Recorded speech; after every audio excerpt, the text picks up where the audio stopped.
coming, the sun's zooming in, meltdown expected, the wheat is good there, engines stop running, but I have no fear, 'cause London is drowning. I live by the river. Hello everybody and welcome to the 5 Minute Arsenal podcast. Yes, we decided to come back despite the staggeringly depressing week that we've had, or certainly the Sunday that we had. We're doing this the day after the Bournemouth game. Well, let's just get on with it because there's no preamble required. I think we've got plenty of time to get into the detail. I am Matt H. I'm glad to say my two regular co-podders have made it. So good evening, Matt. Evening. Don't know how much longer we can come on and try and make light of our performances before one of us has a breakdown. It's getting a bit tough every week. It is. I mean, that could be a sort of little side bet that people can have as they're going on who's going to be first to crack. But that's interesting. We also have Pete. Hello, Pete. Hello. I'm still having my breakdown. It's an ongoing breakdown. I like that. It's just something that never stops. But well, let's get on with it then. But we can actually start with something that perhaps wasn't as bad as we expected.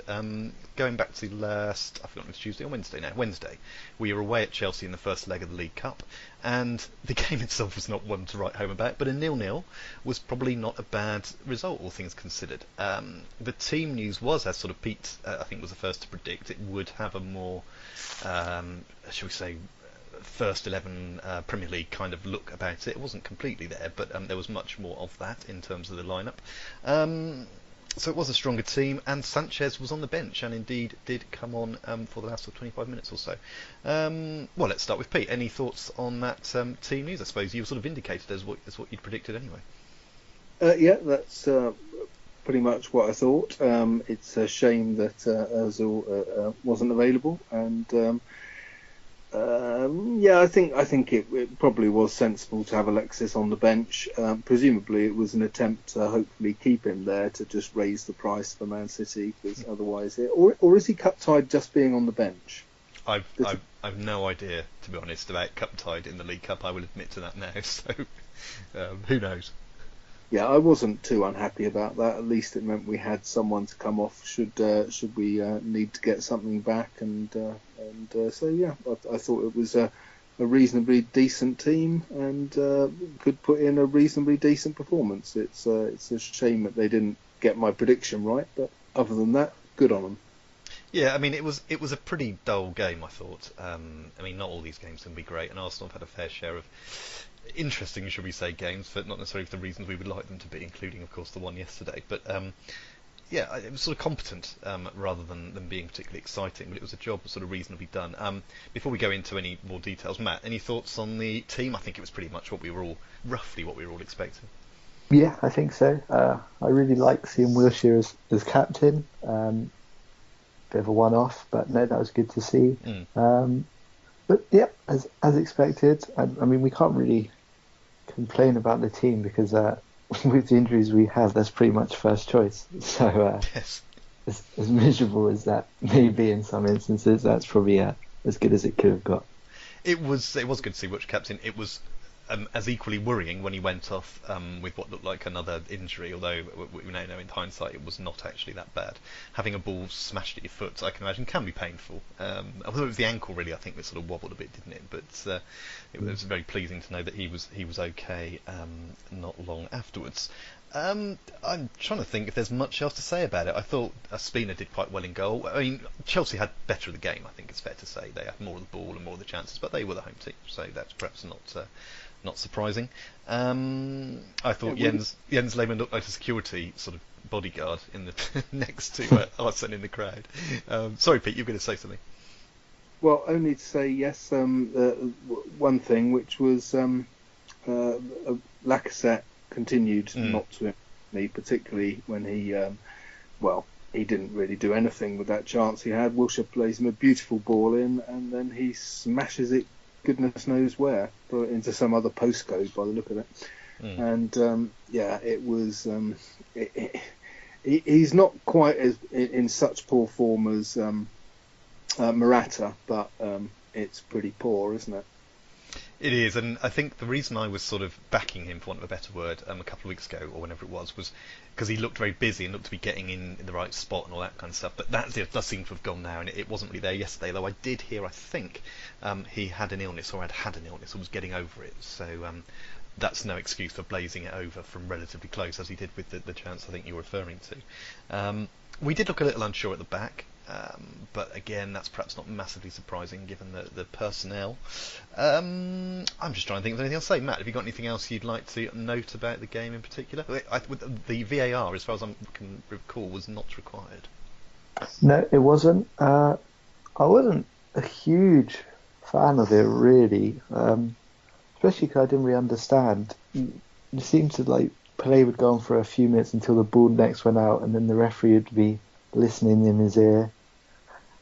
I don't understand really. If someone scores during play, does the referee then go back to what's happened 2 minutes earlier? I think it's a bit confusing. It seemed to take quite a long time, but luckily it wasn't really needed. The game itself was pretty terrible, but 0-0 is a decent result, and we seem capable of being relatively solid defensively. As long as we sacrifice any sort of attacking ambition. So we pick one or the other. We picked defensive this game, and it worked out. I agree with you about Lacazette.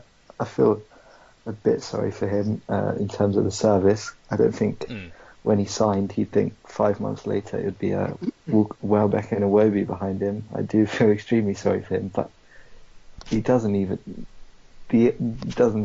seem to be putting in a huge amount of effort now. Come on to a Bournemouth game, I thought he was dreadful, but worrying signs. But yeah, a forgettable game. It was nice of Iwobi to turn up, not directly from a nightclub, as because I think we only found this out after the Forest game, didn't we? That Iwobi was pictured in some local trendy night spots, as the press would always have it. Not long before I think it was the Forest game, but yeah, we can. He can do his penance for that. Well, he's in the Arsenal team. He's doing his penance anyway at the moment, whether he wants to or not. So, Matt, staying with you for the moment, then. Yeah, it wasn't an exciting game, but it was a competent sort of performance. Do you think it's advantage Arsenal now? Then, I mean, it would seem to be based on the score and the fact we've got the second leg at home. Would that be your view? Yeah, I think so. Especially considering Chelsea are playing pretty much full strength, and when you bear in mind the injuries we've had, as was certainly on paper a weaker team. I think the away goals thing is a rule in this competition, so if they score first, that could be a problem. But I mean, it's just so hard to know. We could turn up and be 3-0 up in 20 minutes, or we could turn up and get absolutely battered. There's no real way of knowing, but I think before the game I'd have definitely taken being level and still in the tie going into the second leg. The away goals rule, if I recall, in this competition is weird in that it doesn't count in the 90 minutes in the second leg, but it only comes into play after extra time. Okay. For various reasons, the guy who first put the competition together wanted it to be decided on the field for as long as possible. So unless they've changed that from a couple of years ago, because I remember me and Pete having this discussion at some point in the distant past. So away goals do count, but not in the sort of European sense. So cool. That's something to bear in mind. Yeah. Pete, same question to you. Is it advantage Arsenal here, or is it? Or maybe I should say, how big advantage Arsenal is it, or is it very small? A very small one, and yes, it is. Away goals count after extra time. So if it's a score draw at 90 minutes, we still do go into extra time. And then if it's a score draw at the end of extra time, then Chelsea win. I think almost for that reason, it's not that big an advantage for us because we have no more chance to score away goals. But hopefully our home form can get us out of this slump that we've got ourselves into. Maybe just about. But we're going to have to go big again, aren't we? And basically, we just don't have any players at the moment, do we? Everyone's injured. Ramsey's coming back, but we need Giroud, we need Ozil, and we need Alexis. And we've seen with the game we're about to come on to what happens when we don't have Ozil and Alexis, and that's possibly what we've got to look forward to for the rest of the season. Well, that's a lovely segue, lovely segue that I couldn't have done better myself.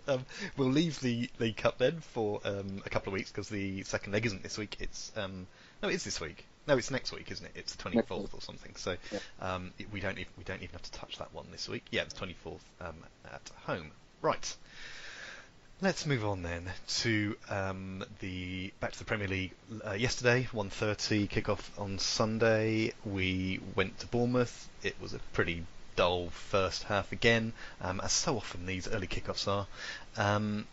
We took the lead early in the second half through Bellerin, but we ended up losing 2-1 and waving goodbye, I think, pretty categorically to any chance of a top 4 spot. We'll go through the bits and pieces as we get there. As Pete alludes to there, we didn't have Sanchez. It was decided to leave him out due to all the transfer stuff. We didn't have Ozil. I had an injury, unless there's something going on there as well. And the injury was merely a cover. So the team didn't have its strongest look, shall we say. Pete, any thoughts about the lineup and indeed of the blue shirts? I think you have to mention that each time we play them. I just really want to forget this game as soon as possible. Partly because of the blue kit, because it really does hurt my eyes to watch us in it, and I just think, why are we doing this? Just please stop it. And my only hope is that someone's going to get the message. I mean, what is our record like in that blue? I don't know, but if the blue kit was the if the blue kit was the one in it. If the blue kit was the worst of our problems, I would be buying myself several versions of it. Unfortunately, it's not. In terms of the team, it was about as good as it could have been without Sanchez, wasn't it? And I don't know why we just didn't make him play. To be honest, there you go. But it was about as strong as it possibly could be, and that's not very strong, and that is a big worry going forwards. The defence is about as strong as it can be without Koscielny. Mustafi's just losing it entirely. Holding and Chambers are young and not really up to it yet without someone who knows what they're doing. And our front three are just that haven't yet learnt to play together, have they? Lacazette, Welbeck, and Iwobi. I didn't think any of them were actually awful of those front three, but they just don't really.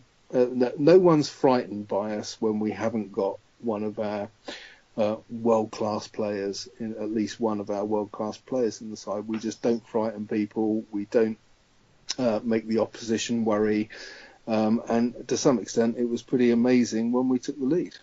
Well, yeah, I mean, let's look at the bits in the game. I mean, I'll take issue with one point you've made, and I guess we'll come to this later on anyway, but essentially, whilst I appreciate it may not be our strongest 11 based on how good we know some of the players that we're missing are, if I can put it that way around, I don't think it excuses the performance of some of the players who played, and it doesn't excuse the manager who's put that team together. And you look at other teams and they have quality when they are able to put their second team in, for want of a better word.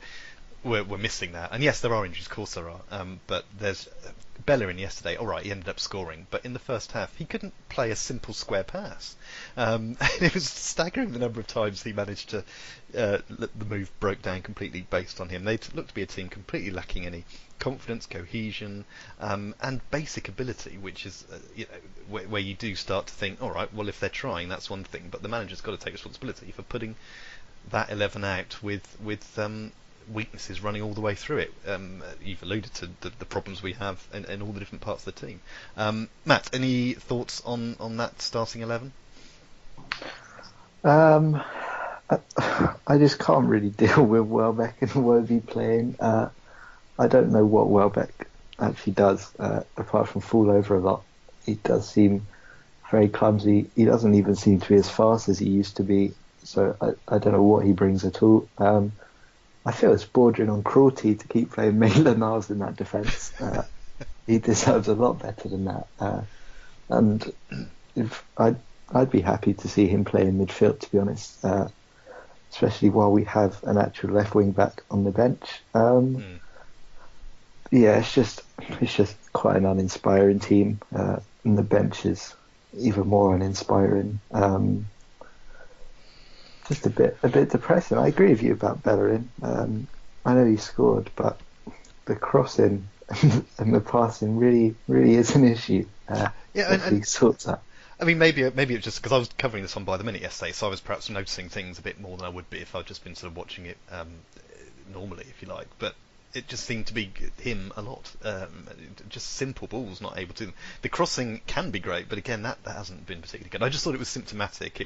I was in my mind at least, it became a rather nice, perhaps nice isn't the word, but a rather good sort of example of the team misfunctioning overall. Was him, this player who we know can be really good, just not working at all. Nothing was working for him. Before we have a rant about the whole overall situation, we better go through the issues. So, first half was pretty forgettable. I thought Wiltshire again was a bit of a bright spot. Also, Maitland-Niles, who has the advantage, of course, of being still pretty new to all this. I thought they both looked pretty good. Maitland-Niles seems to have quite a roving brief, whether that's planned or whether that's just because he feels something needs to be done and he needs to get into certain spots. I don't know. First half, though, was pretty forgettable. As I say, so often these early starts on a Sunday seem to be. But then we took the lead. Bellerin got a little bit of luck. Took a good shot when he saw there wasn't anything else on. Perhaps he realised himself the passing wasn't working. And it was a nice shot. Needed a bit of help to sort of get under the keeper and in. But Matt, tell me if you want anything about the goal, but also what you thought might happen subsequent to the goal. I mean, I was relieved when we scored, but immediately had this kind of thing, right, can we hold on to it? Yeah, on the goal, great ball from Iwobi through to Bellerin. To be fair to Iwobi, I criticised him a lot, but no, that was a great ball. I was glad Bellerin didn't have any options to cross to. I'm glad he took the shot and just about went in. As for afterwards, I don't know. To be honest, I thought Bournemouth, I know they won. I don't think they were up to much at all. Pretty average team. They've won 1 in 12 before yesterday, right down the bottom of the table. So I didn't particularly see a comeback coming on. Not because I was impressed by us, but I don't think Bournemouth are very good. Unfortunately, at that point, they realised nor were we, and if they attacked us, they'd be absolutely fine. But no, at that point, I was vaguely, perhaps naively, hoping we'd see out a 1-0 and it'd be a boring game and we could all move on with the 3 points. Yes, but unfortunately, as we should have known, as I'm sure you did know, and we all know, really in the bottom of our hearts, that was not going to be the way. You make a good point about Bournemouth's pretty awful form and the fact they were just one above the relegation place at the start of the day. They scored 2 goals in 4 minutes. The defence has been picked up on this, particularly as the second goal came just after Chambers had been taken off and replaced by Ramsey, and therefore there'd been a bit of a change at the back. Where should we start with this? Pete, any thoughts on anyone at fault for the Bournemouth goals? I mean, they were well taken, but they did seem to get round the back fairly easily. Yeah, well, the first one was everyone, wasn't it, at fault for that? It seemed to me it was just astonishing. I think we're always watching Arsenal at the moment, going, "Oh no, how can we mess it up?" But I hadn't seen anything as appalling as that coming.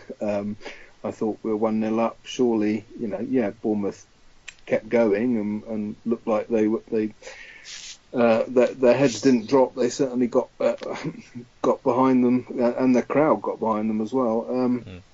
But the equalising goal was was it 6 players running towards a ball, and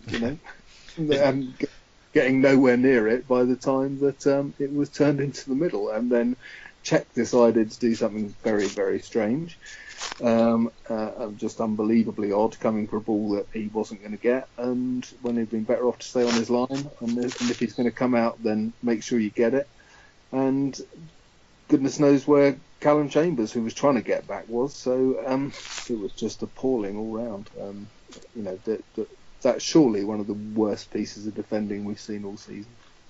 When it's nice that you've sort of spread the blame amongst a number of people, and you're quite right, of course. But that doesn't make things feel any better, of course, from our point of view.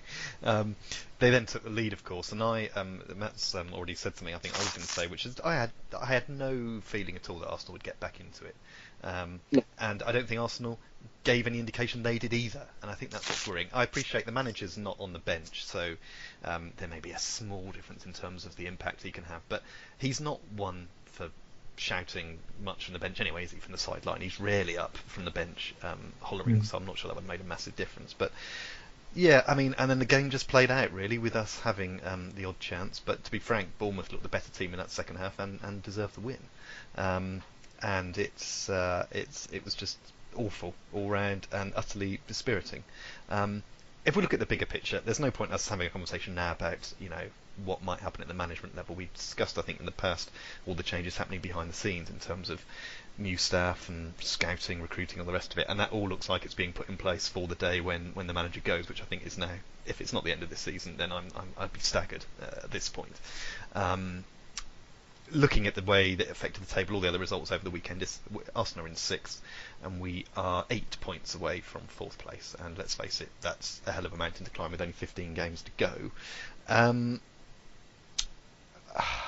The only other point I made, and I made it in the commentary on the By the Minute site, we've got all our eggs are in the Europa League basket now, and that's not easy with some of the teams that are left in there.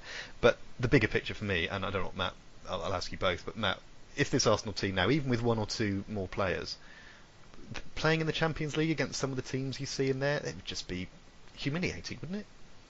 Yep, definitely. I hope we go nowhere near it. I don't think we're going to win the Europa League either with this team. We're rapidly falling apart. We just don't seem to be.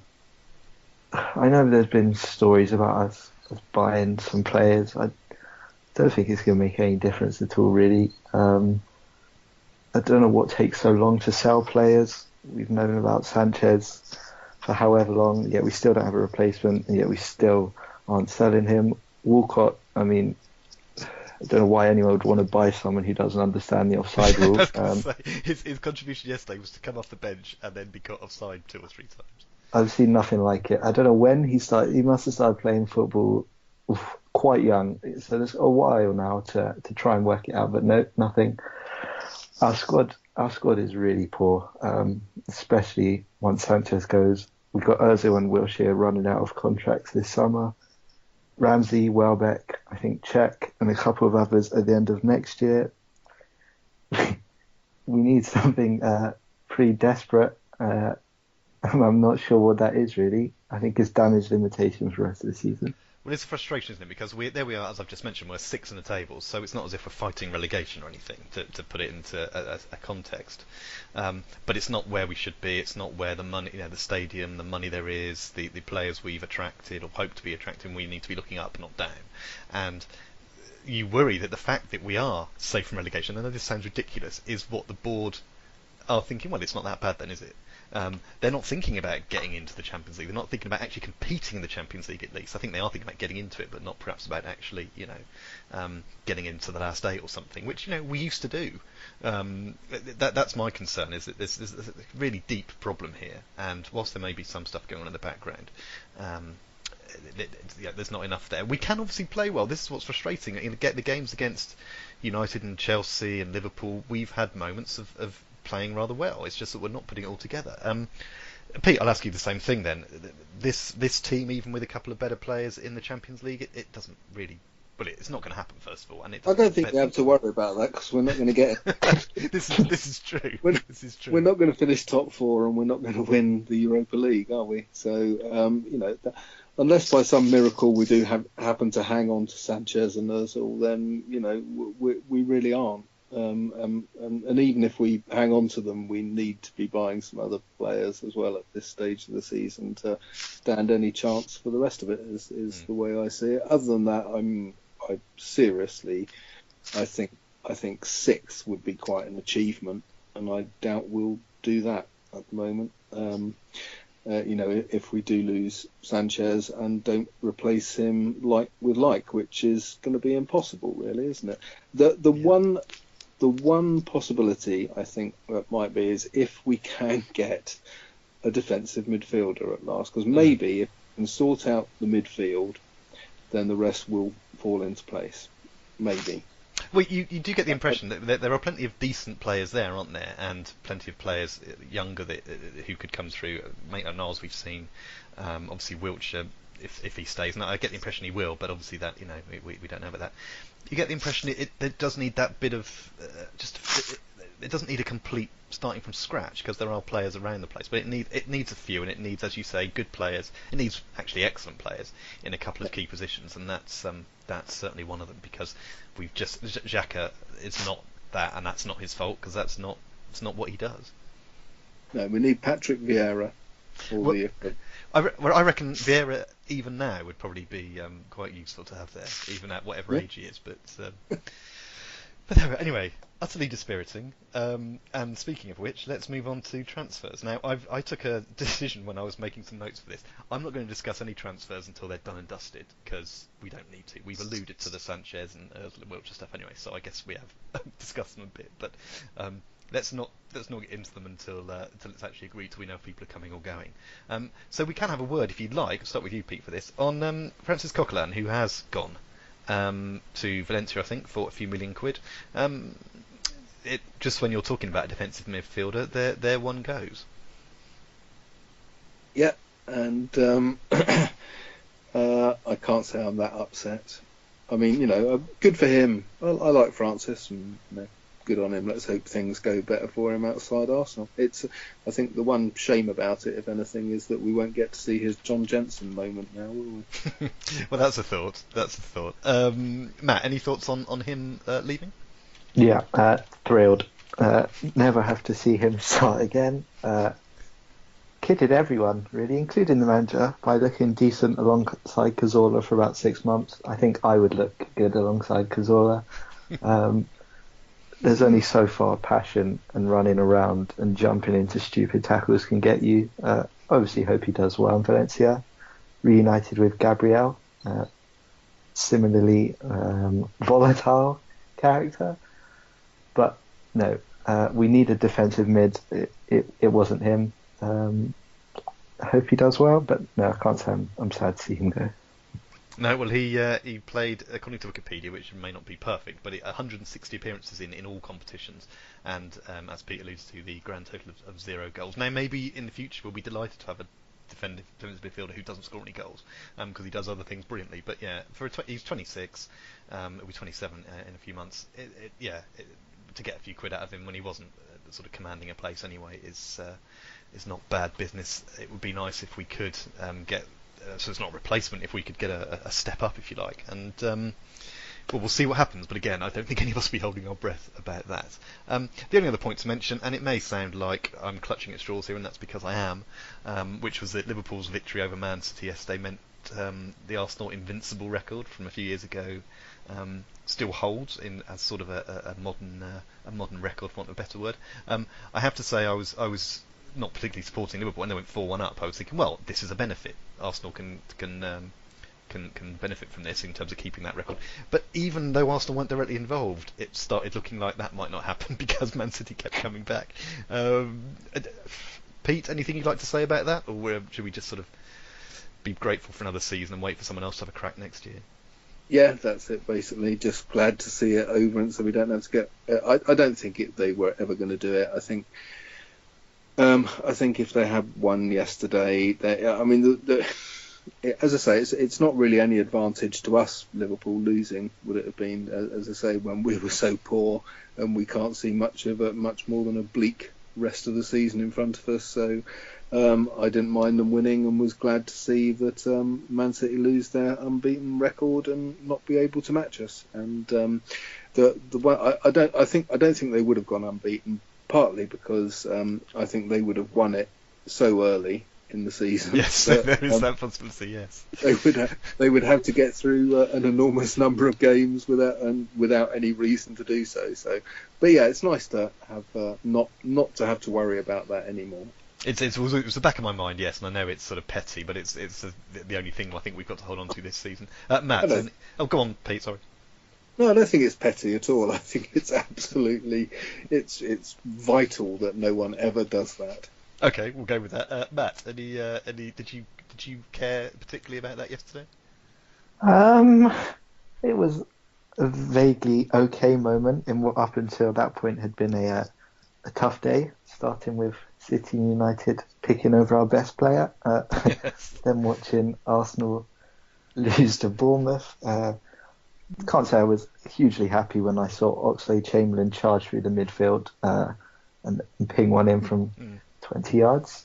Still think he's much better at right wing back. But no, I think it's nice to keep our invincible status, and hopefully it doesn't impact Arteta too much when he comes back to Arsenal and leads us to our second invincible season. There's an image. We're getting this on tape. Not tape, you know what I mean. Whatever the modern equivalent is. So you can dine out on that if you get that one right. Right. I can't wait.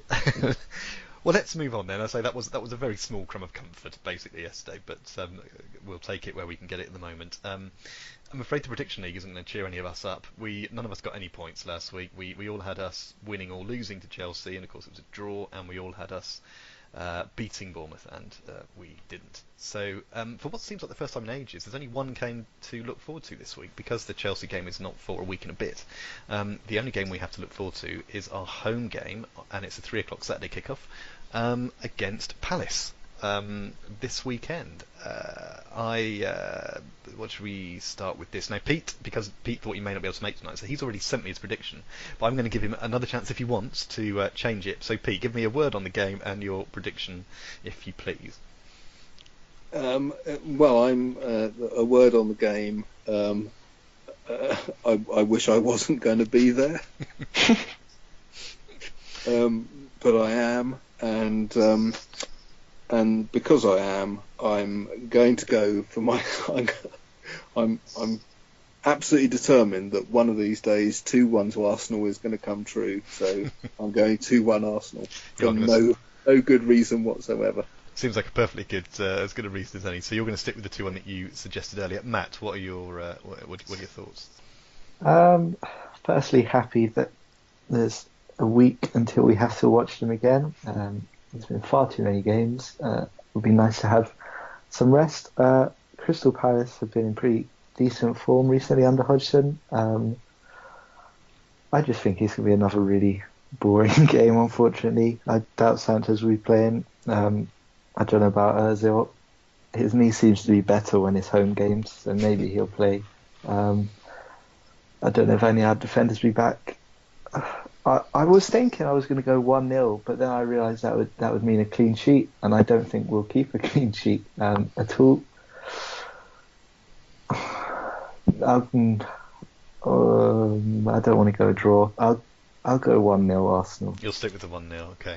I love the fact, well, I'm sure when we started doing this season, we could go back and listen to an old one. When we were all quite breezy and, it was all quite fun when we were doing the predictions. 6-0, 5-1. Whereas now it seems to become just a painful experience for all concerned. I've ridiculously gone for a 3-0 Arsenal win, and on the basis, despite everything I've said about how terrible they were yesterday. I was looking at this earlier and I thought, I know Palace have done quite well recently. I know we've been awful. It's 2 wins in 8 Premier League games now. It's 2 in 9 now. I don't know, but it's not many in many. So I don't know. I just had the idea maybe things will click. Maybe I know we're not discussing the transfer, but if Sanchez has gone, and there does seem to be this story going on and on now that the club really won't be that bothered if he goes because of the dressing room morale, for want of a better word, that he was having an effect on. So, and they're at home. Maybe He wasn't in the dressing room on Sunday. No, I mean not for a specific game, just in general. No, true. Maybe he rang up, maybe did a FaceTime or something with everyone just to cause some strife. Yeah, I don't know why I've said 3-0, but quite frankly, when I try and overthink the scores, I'm not doing any better on that. So let's just go for a nice, comfortable home win. Is that an Ozil hat trick? Well, I probably shouldn't go any further in terms of predictions of who's going to do what, but that would be lovely, wouldn't it? But I've got a feeling he's not going anywhere anyway at the moment. Whether that's the case in the summer or not, I don't know. But there doesn't seem to be that same chat, does there, about him being off somewhere? But there is still, 2 weeks left of the transfer window, so we'll see. Okay then. Well, I think that's us done for now. So I will say thank you very much, Pete, and speak to you next week. Yeah, if I make it through. Well, this is true. That's just true. A home defeat against Palace could finish us all off. And thank you very much, Matt. Thank you. If Sanchez is listening, or any other players, I just want to say I harbour no ill feeling for anyone wanting to leave. To be honest, I want to leave the club. So Yes. have all the success you wish. Go anywhere. As long as it's not to Mourinho, I have no problem with it. Go on, enjoy your lives. This is it, isn't it? I think I said something similar in the thing yesterday. If someone can leave them, you can hardly blame them the way things are going at the moment. But all right, well, look, thank you both very much for being there, and thank you everyone for listening, and we'll be back next week. Take care, bye bye.